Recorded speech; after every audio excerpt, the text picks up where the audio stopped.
And when you look at the human rights situation in Saudi Arabia, for example, there are some would say some bizarre rulings. Why is advocating atheism in Saudi Arabia now considered to be a terrorist offense? How do you explain that? Well, because it is, in Saudi Arabia, we are a unique country. We are the birthplace of Islam.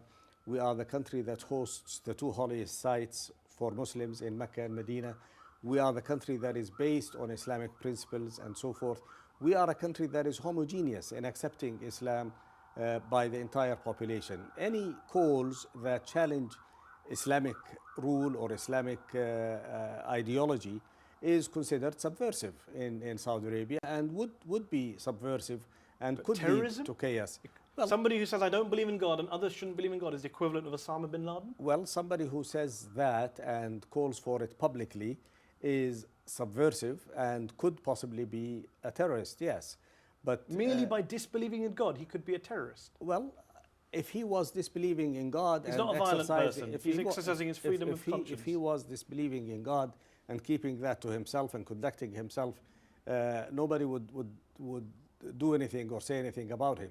If he is going out in the public and saying, I don't believe in God, that's subversive. He's inviting others to retaliate against him. Even if that was subversive, and a lot of people would not agree with that statement, how is that terrorism? Aren't you just emptying that word of all meaning when you say an atheist is a terrorist? Well, in terms of subversion, disturbing public peace, disturbing the security of the country, all of that, he is inviting, he is provoking others to react in a way that would also be violent and unacceptable.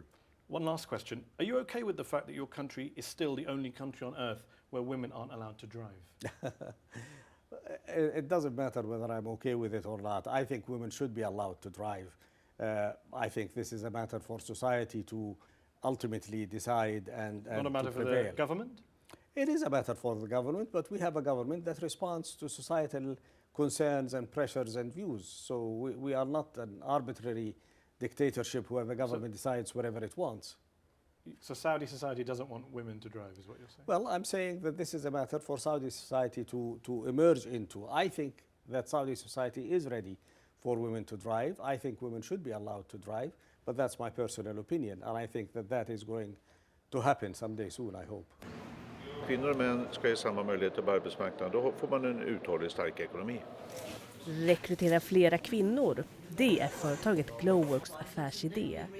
Och under Löfvens besök på företaget berättade kvinnorna att utmaningarna är många för kvinnor som vill arbeta i Saudi Arabien.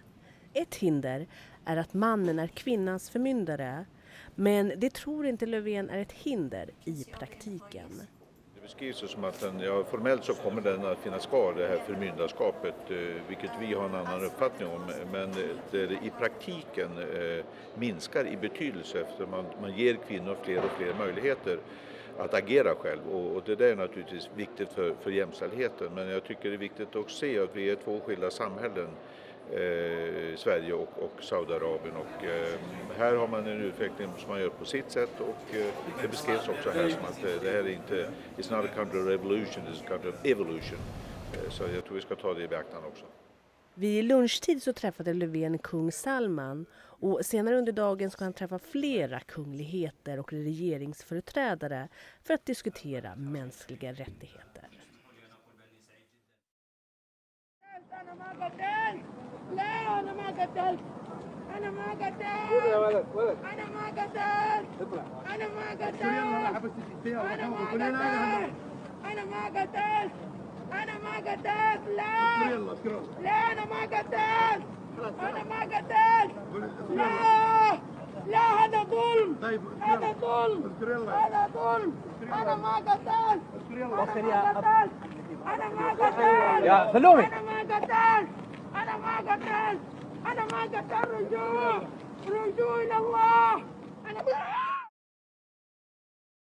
Det här är inte, it's not a country of revolution, it's a country of evolution.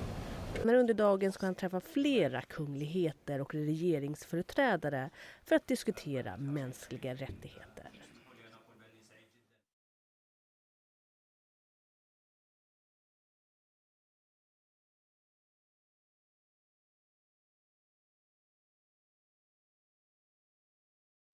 Detta är ett nazistiskt parti, rasistiskt parti med de rötterna, precis som Jan Björklund säger. Och de visar här i veckan, det går inte en dag utan att det här partiet utmärker sig på det mest häpnadsväckande sätt.